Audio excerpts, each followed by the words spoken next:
Ranger's Apprentice, Book 2, The Burning Bridge, by John Flanagan. Chapter 9. There were no answers to be found in Portelac. The three companions went through the village and found the same signs of sudden departure that they had seen at the border post. There was evidence of some hasty packing, but in the majority of houses, most of the occupants' possessions were still in place. Everything spoke of a population that had departed in a hurry, taking what they could carry on their backs and little more. Tools, utensils, clothes, furniture, and other personal goods had been left behind.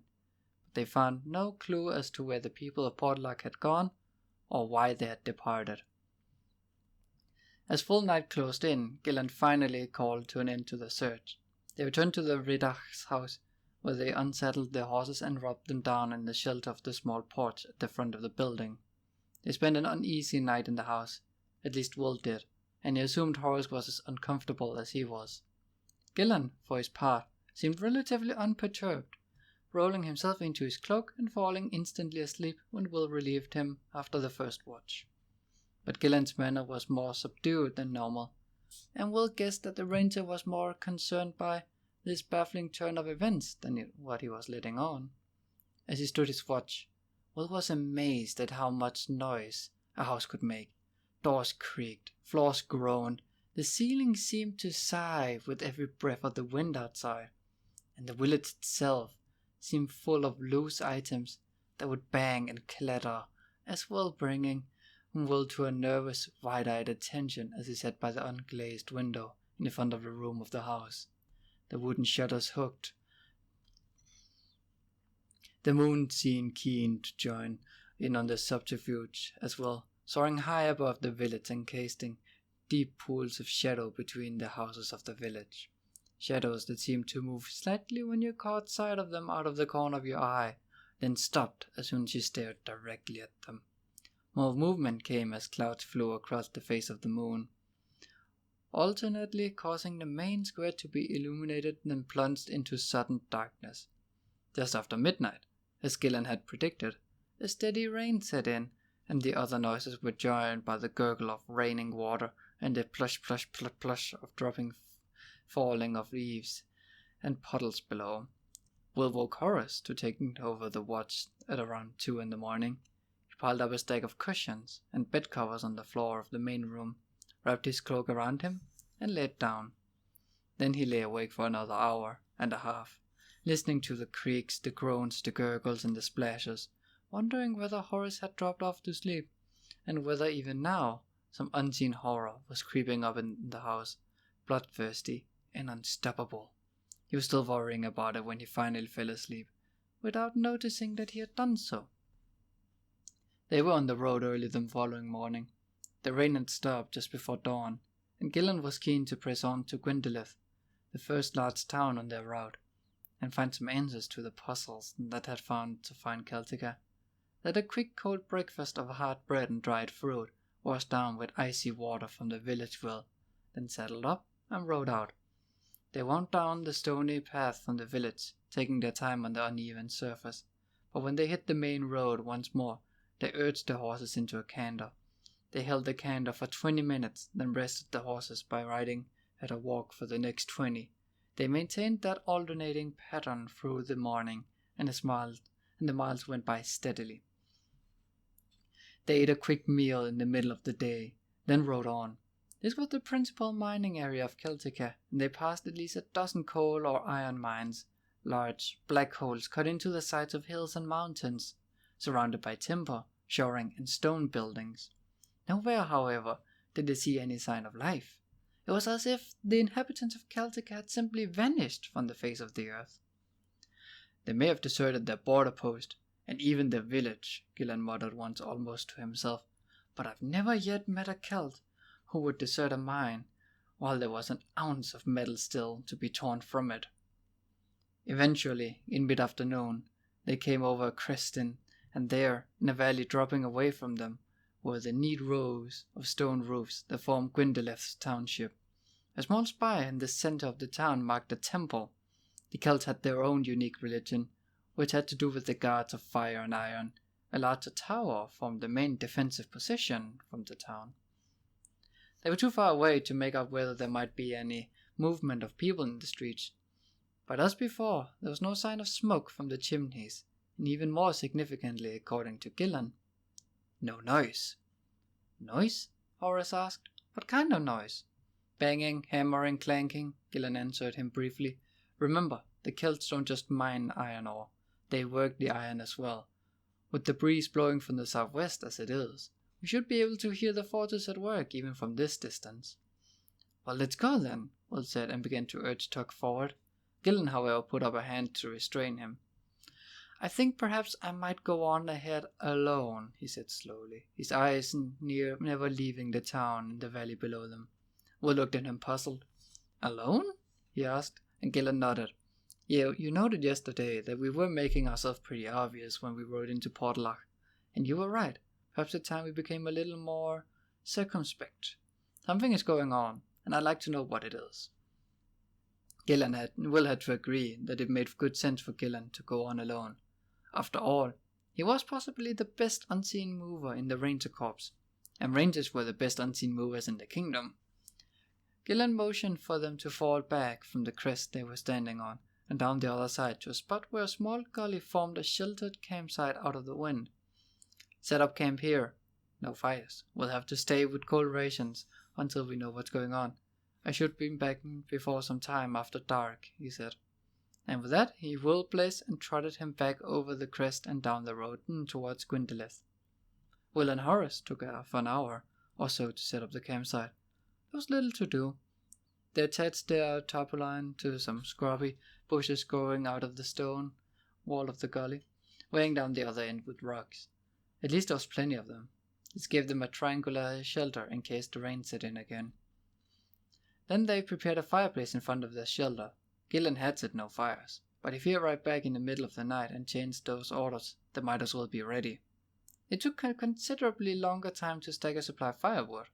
The only real source was the scrubby heather that covered the hillsides. The roots and branches of the bush were tough but highly flammable. The two boys hacked out a reasonable supply, Horace using the small hatchet he carried in his pack, and Will his sex knife. Eventually, with all their housekeeping taken care of, they sat on either side of the empty fireplace, backs leaned against the rocks. Will spent a few minutes running his sharpening stone over his sex knife, restoring its razor-sharp edge. I really prefer camping in forest areas, Horace said, shifting his back for the 10th time against the unyielding rock behind him. Will grunted in reply, but Horace was bored and kept on talking, more for the sake of having something to do than because he really wanted to. After all, in a forest you have lots of firewood ready to hand. It just falls out of the trees for you. Not while you wait, Will disagreed.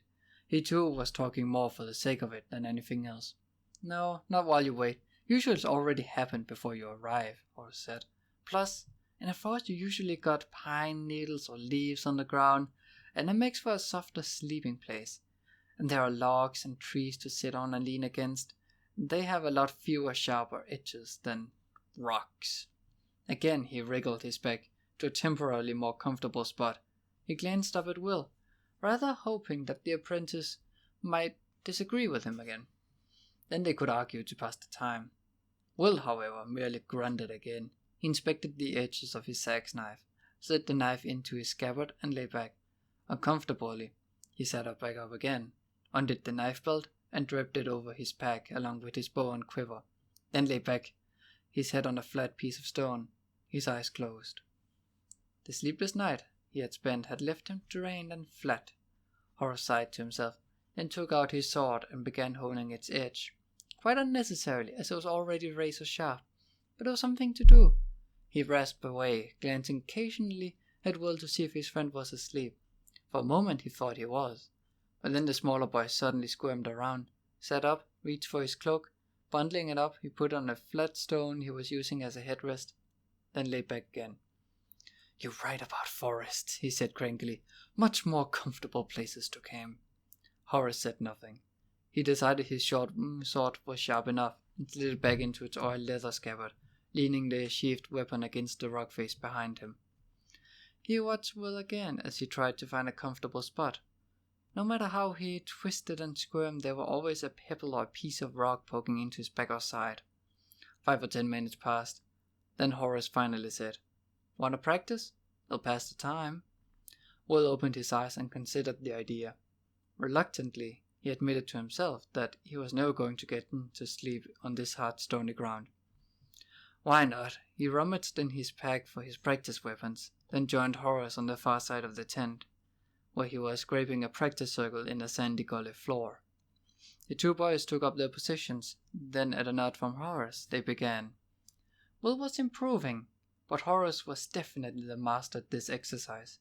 Will couldn't help admiring the speed and balance he showed as he wielded the long stick in a dazzling series of backhands, forehands, side cuts, and overheads. Furthermore, when he knew he had been beaten, Will's defensive posture, he would at the last moment hold back from whacking him.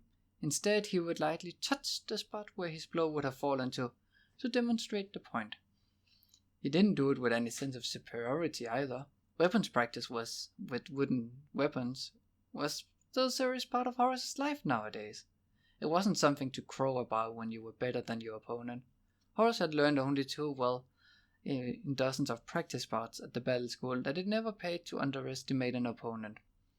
Instead, he used his superior ability to help Will, showing him how to anticipate strokes, teaching him the basic combinations that all swordsmen used, and the best way to defeat them. As Will ruefully acknowledged, knowing how to do it was one thing, actually doing it was an entirely different matter. He realized how much his former enemy had matured and wondered if the same changes were evident in himself. He didn't think so. He didn't feel any different, and whenever he saw himself in the mirror, he didn't seem to look any different either. Your left hand is dropping too far, Horace pointed out as they paused between bouts. I know, Will said. I'm expecting a side cut, and I want to be ready for it. Horace shook his head. That's all very well, but if you drop it too far, it's easy for me to feint a side cut, then swing up into an overhand. See? He showed Will the action he was describing, beginning the sword in a wide sideways sweep, then with a powerful wrist movement, taken up into a high swinging downward stroke. He stopped the wooden blade a few inches from Will's head, and the ranger apprentice saw that his counterstroke would have been far too late. Sometimes I think I'll never learn these things, he said. Horace patted him encouragingly on the shoulder. Are you kidding? You're improving every day.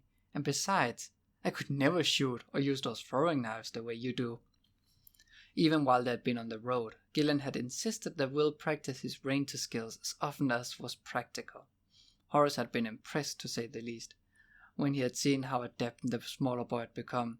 Several times he had shuddered when he thought what might have happened if he had to face an archer such as Will. His accuracy with the bow was uncanny as far as Horace was concerned. He knew that Will could place arrows into every gap in his armor if he chose, even into the narrow visor slit of the full-faced jousting helmet. What he didn't appreciate was that Will's accuracy was nothing more than average as far as ranger standards was concerned. Let's try it again, Will suggested wearily, but another voice interrupted them. Let's not, little boys. Let's put down our nasty sharp sticks and stand very still. Shall us? The two apprentices whirled around at the words. There at the mouth of the small U-shaped gully, where they had built their camp, stood two ragged-looking figures. Both were heavily bearded and unkempt, and both were dressed in a strange mixture of clothing, some of it tattered and threadbare, while some items were new and obviously very costly. The tall of the two wore a richly brocaded satin vest, but it was thick with dirt. The other sported a scarlet hat with a bedraggled feather in it. He also carried an iron-spiked wooden club, holding it in a hand that was swathed in a dirty bandage. His companion had a long sword, jagged and nicked along the edges. He flourished it now at the two boys. Come on now, you boys. Sharp sticks are dangerous for the likes of you, he said, and let go a hoarse guttural laugh. Will's hand dropped automatically to reach for his sax knife, encountering nothing. With a sinking feeling, he realized that his knife belt, bow, and quiver were all neatly piled on the far side of the fireplace where he had been sitting. The two intruders would stop him before he could reach them. He cursed himself for his carelessness. Halt would be furious, he thought. Then, looking at the sword and the club, He realized that Halt's annoyance might be the least of his worries. Chapter 10. The girl was smiling at him again. Halt sensed it. It was as if he could actually feel the smile radiating at him. He knew if he were to glance sideways at her, where she was riding just a few paces away from him, he would see it once more. But he couldn't help himself. He looked, and there it was, wide, friendly, and infectious. In spite of himself, it made him want to smile back in return. And that would never do. Halt hadn't spent years cultivating a grim, unapproachable manner just to have it dispelled by the girl and her smile. He glared at her instead. Alyss's smile widened. "Why, Halt?" she said cheerfully. "Why a grim face? That is to ride alongside." They had left Castle Redmond the previous day for the short ride to Cobram Castle. He had agreed readily when Lady Pauline had asked him to escort Alyss on her first assignment. In point of fact, he would have agreed to most things suggested by the head of the diplomatic corps.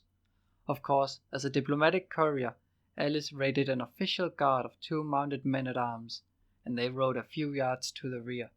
But Pauline had suggested that Alyss might need advice or counsel in dealing with Sir Mentake.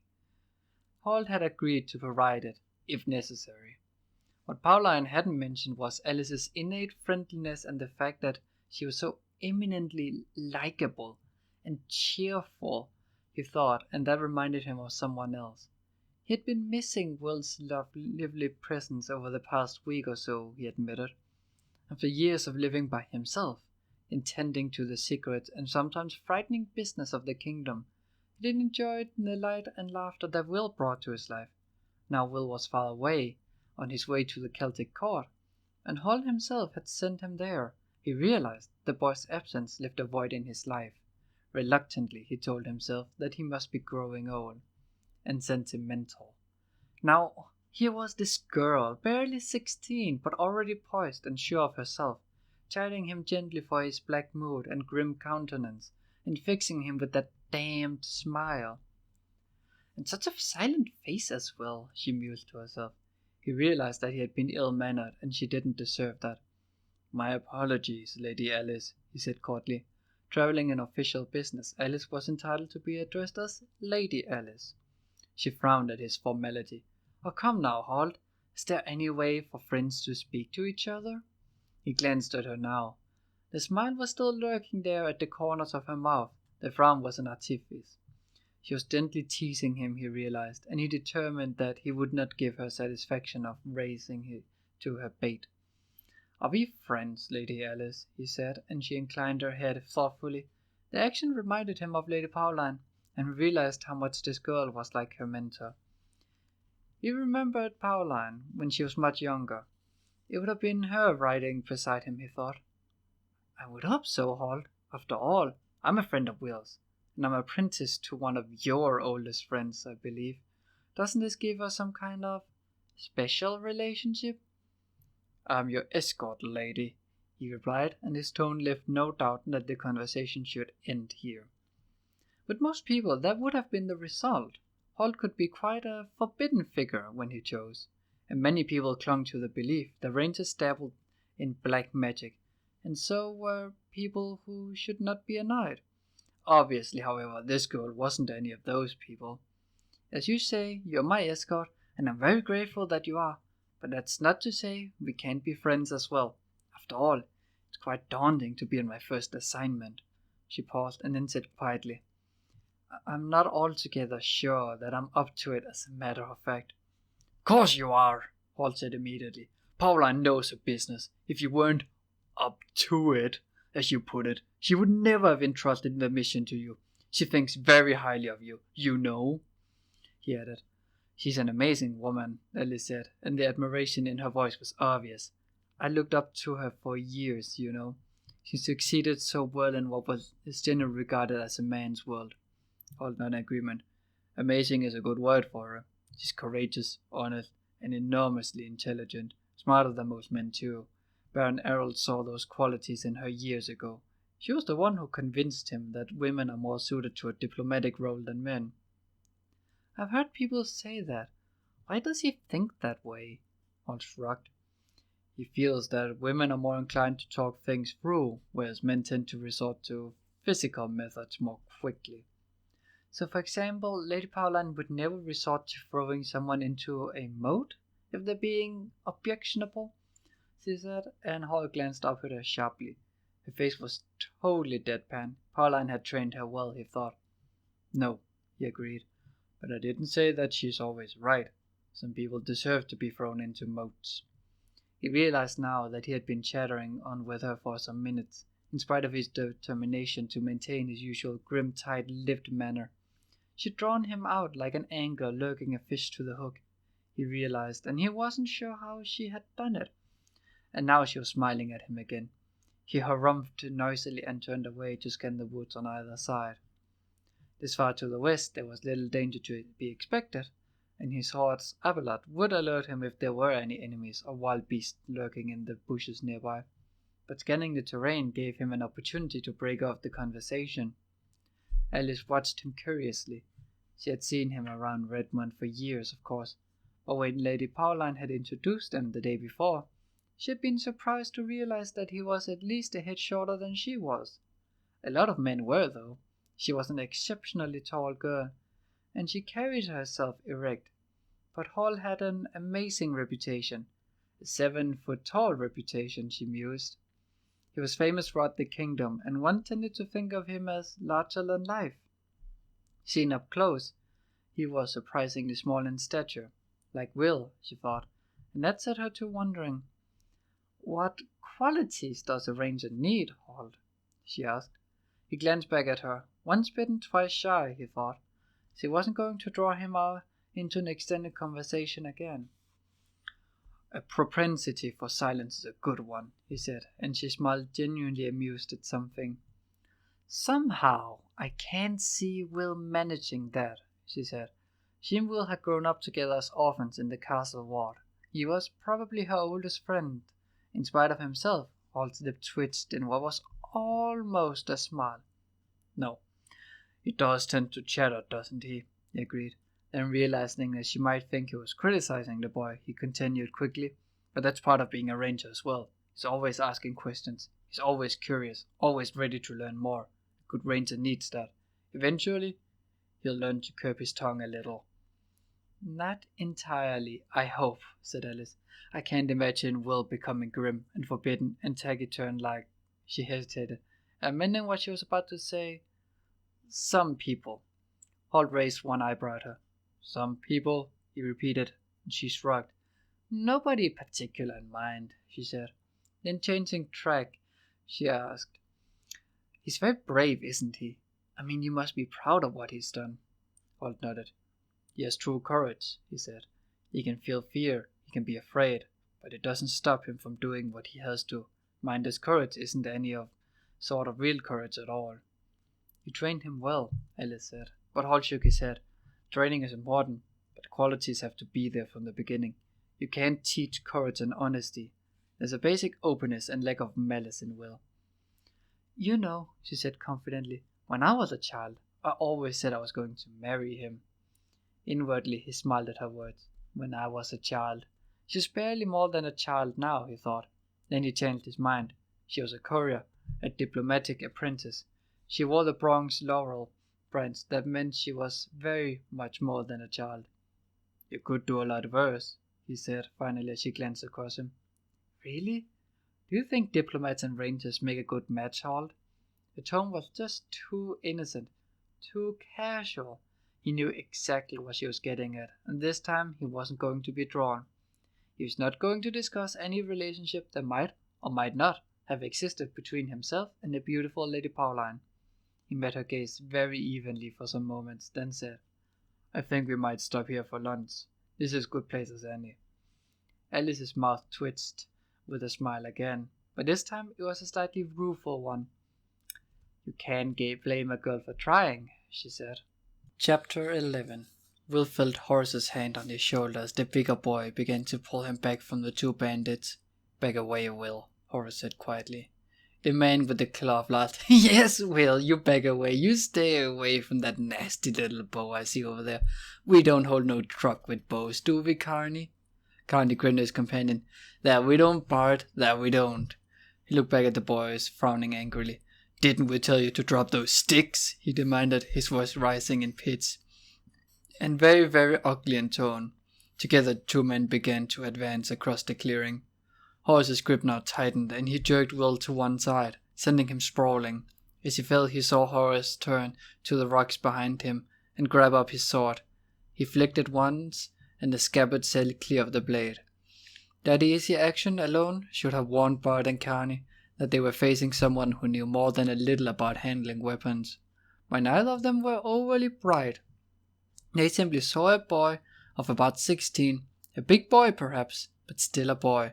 A child, really, with a grown-up weapon in his hand. Oh dear, said Carney, have we got our daddy's sword with us? Horace eyed him, suddenly very calm. I'll give you one chance, he said. Turn around and leave. Now. Bart and Carney exchanged mock terrified looks. Oh dear, Bart, said Carney. It's our one chance. What'll us do? Oh dear, said Bart. Let's run away. They began to advance on Horace, and he watched them coming. He had the practice stick in his left hand and the sword in his right. He tensed, balanced on the balls of his feet as they advanced on him. Carney with the rusty ragged-edged sword snaking in front of him, and Bart with the spiked cudgel laid back on his shoulder, ready for use. Will scrambled to his feet and began to move towards his weapons. Seeing the action, Carney moved to cut him off. He hadn't gone a pace when Horace attacked. He darted forward, and his sword flashed in an overhead cut at Carney. Startled by the sheer speed of his apprentice warrior's move, Carney barely had time to bring his own blade up in a clumsy parry. Thrown off balance and totally unprepared for the surprising force and authority behind the stroke, he stumbled backward and sprawled in the dust. In the same instant, Bart, seeing his companion in trouble, stepped forward and swung the heavy club in a vicious arc at Horace. His expectation was for Horace to try to leap back to avoid the blow. Instead, the apprentice warrior stepped forward, the practice stick in his left hand flicked up and outward, catching the heavy cudgel in its downward arc and deflecting it from its intended line.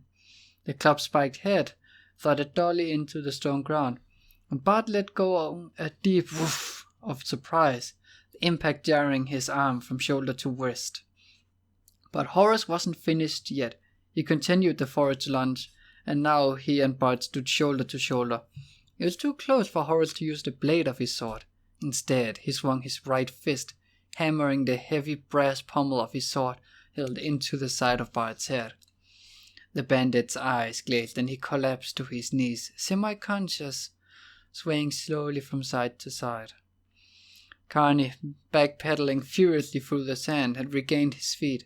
Now he stood watching Horace, puzzled and angry, unable to grasp the fact that he and his companion had been bested by a mere boy. Luck, he thought. Sheer, dumb luck. His lip formed into a snarl, and he gripped the sword tightly, advancing once more on the boy, mouthing threats and curses as he went. Horace stood his ground, waiting. Something in the boy's calm gaze made Carney hesitate. He should have gone with his first instincts and given the fight away then and there. But anger overcame him, and he started forward again. But now he was paying no attention to Will. The ranger's apprentice darted around the campsite, grabbing his bow and quiver, and hastily stepping his right foot through the recurve to brace the bow against his left, while he slid the string up into its notch. Quickly he selected an arrow, and knocked it to the string. He was about to draw back when a calm voice behind him said, "Don't shoot him. I'd rather like to see this." Startled, he turned to find Gilan behind him, almost invisible in the folds of his ranger's cloak, leaning nonchalantly on his longbow. "Gilan," he began, but the ranger made a sign for silence. "Just let him go. He'll be fine as long as we don't distract him."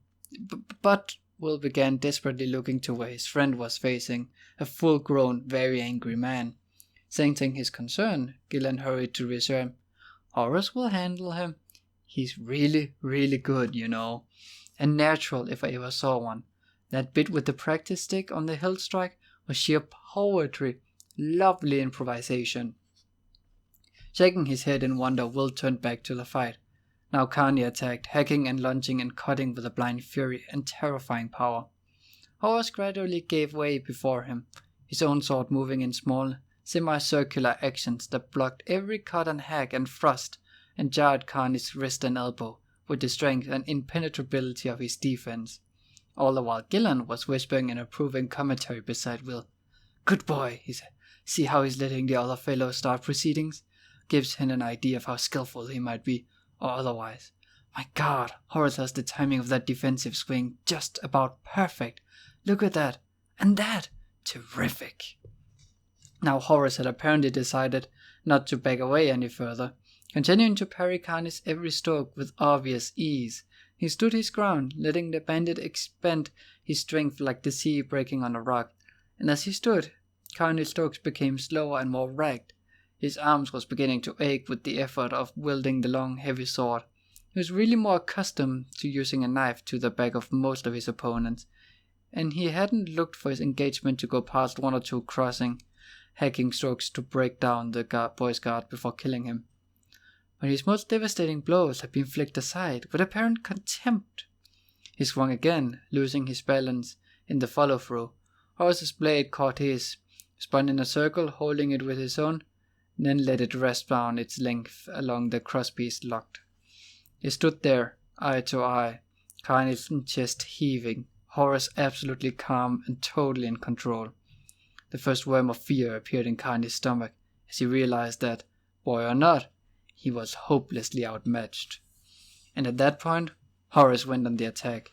He drove his shoulder into Carney's chest, unlocking their blades and sending the bandit staggering back. Then, calmly, Horace advanced, swinging his sword in confusing, terrifying combinations. Side, overhead, thrust, side, backhand, overhead, thrust, forehand, backhand.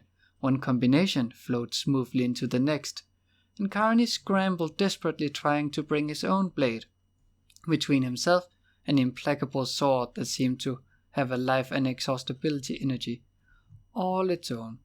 He felt his wrist and arm tiring, while Horace's strokes grew stronger and firmer, until finally, with a dull and final clang, Horace simply beat the sword from his numbed grasp. Carney sank to his knees, sweat pouring off him and running into his eyes, chest heaving with exhaustion, waiting for the final stroke that would end it all. "Don't kill him, Horace," called Gilan. "I'd like to ask him some questions." Horace looked up, surprised to see the tall ranger standing there. He shrugged. He wasn't really the type to kill an opponent in cold blood anyway. He flicked Carney's sword to one side, way out of reach. Then setting one boot against the defeated bandit's shoulder, he shoved him over in the dust on his side. Carney lay there, sobbing, unable to move, terrified, worn out, physically and mentally defeated. "Where did you come from?" Horace asked Gilan indignantly. "And why didn't you give me a hand?" Gilan grinned at him. "You didn't seem to need one, from what I could see." Then he gestured behind Horace to where Bart was slowly rising from his kneeling position, shaking his head as the effect of the hill strike began to wear off. "I think your other friend needs a little attention," he suggested. Horace turned and casually raised his sword, swinging it to clang flat-bladed against Bart's skull.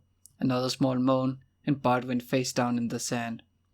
"I really think you might have said something," Horace said. "I would have if you were in trouble," Gilan said. Then he moved across the clearing to stand over Carney. He seized the bandit by the arm and dragged him upright, frog marching him across the clearing to throw him, none too gently, against the rock face at the far side.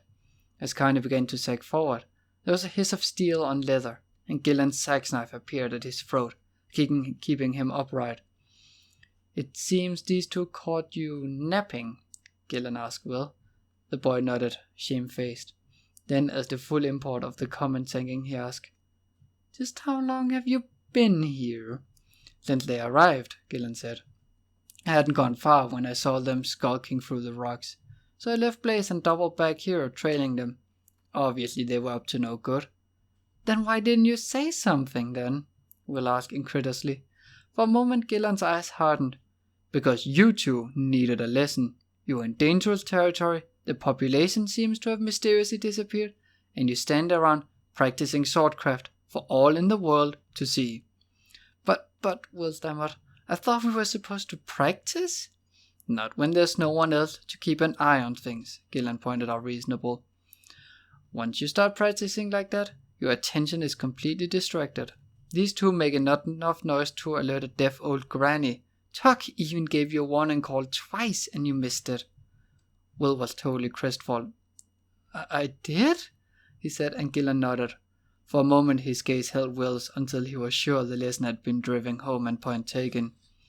Then he nodded, slightly signifying that the matter was closed. Will nodded in return. It wouldn't happen again.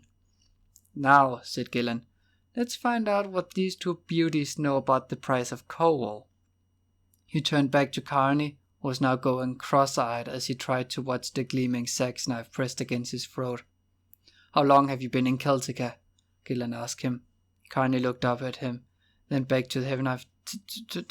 10 or 11 days, my lord, he stammered eventually. Gilan made a pained face. Don't call me my lord, he said, adding as a sigh to the two boys. These people always try to flatter you when they realize they're in trouble. Now, he returned his gaze to Carney. What brought you here? Carney hesitated, his eyes starting away from Gilan's direct gaze, so that the ranger knew he was going to lie even before the bandit spoke. Just wanted to see the sights, my sir, he amended, remembering at the last moment Gilan's instruction not to call him my lord. Gilan sighed and shook his head with expiration. Look, I just assume lop your head off here and now. I really doubt you have anything useful to tell me, but I'll give you one last chance. Now let's have the truth. He shouted the last two words angrily, his face suddenly only a few inches away from Carney's. The sudden transition from the languid joking manner he had been using came as a shock to the bandit. Just for a few seconds, Gilan let his good natural shield slip, and Carney saw through to the white-hot anger that was just below the surface. In that instant, he was afraid. Like most people, he was nervous of rangers. Rangers were not people to make angry, and this one seems to be very, very angry. We heard that there were good pickings down here, he answered. Good pickings? Gilan asked, and Carney nodded dutifully, the floodgates of conversation now well and truly open. All the towns and cities deserted, nobody here to guard them, and all the valuables left lying around for us to take and we choose. We didn't harm nobody though, he concluded a little defensively. Oh no, you didn't harm them. You just crept in while they were gone and stole everything of value they owned, Gilan told him. I should think that almost grateful for your contribution. It was Bart's idea, not mine, Carney tried, and Gilan shook his head sadly. Gilan was attentively, and the ranger turned to look at him. How would they have heard that the towns were deserted? We didn't hear a thing. Thieves' grapevine, Gilan told the two boys. It's like the way vultures gather whenever an animal's in trouble. The intelligence network between thieves and robbers and brigands is incredibly fast. Once a place is in trouble, word spreads like wildfire, and they come down on it in their scores. I should imagine there are plenty more of them throughout this hill. He turned back to Carney as he said it, prodding the sax knife a little deeper into the flesh of his neck, just holding it back so that it didn't draw blood. Aren't there? He asked. Carney went to nod, realized that might happen if his neck moved. Gulped instead and whispered, Yes, sir. And I should imagine you got a cave somewhere, or a deserted mine tunnel where you stowed the loot you've stolen so far. He eased the pressure on the knife, and this time Carney was able to manage a nod. His fingers fluttered towards the belt pouch that he wore at his waist, then stopped as he realized what he was doing. But Gilan had caught the gesture. With his free hand, he ripped open the pouch and fumbled inside it, finally withdrawing a grubby sheet of paper folded in quarters. He passed it to Will. Take a look, he said briefly, and Will unfolded the paper, revealing a clumsily drawn map with references points, directions, and distances all indicated. They've borrowed their loot by the looks of this, he said, and Gilan nodded, smiling thinly. Good, then without their map, they won't be able to find it again. And Carney's eyes shut wide open in protest. But that's ours, he began, stopping as he saw the dangerous glint in Gilan's eyes. It was stolen, the ranger said in a very low voice. You crept in like jackals and stole it from people who were obviously in deep trouble. It's not yours, it's theirs, or their families if they're still alive." They're still alive," said a new voice from behind them. "They run for Morgarath, those who hadn't already been captured."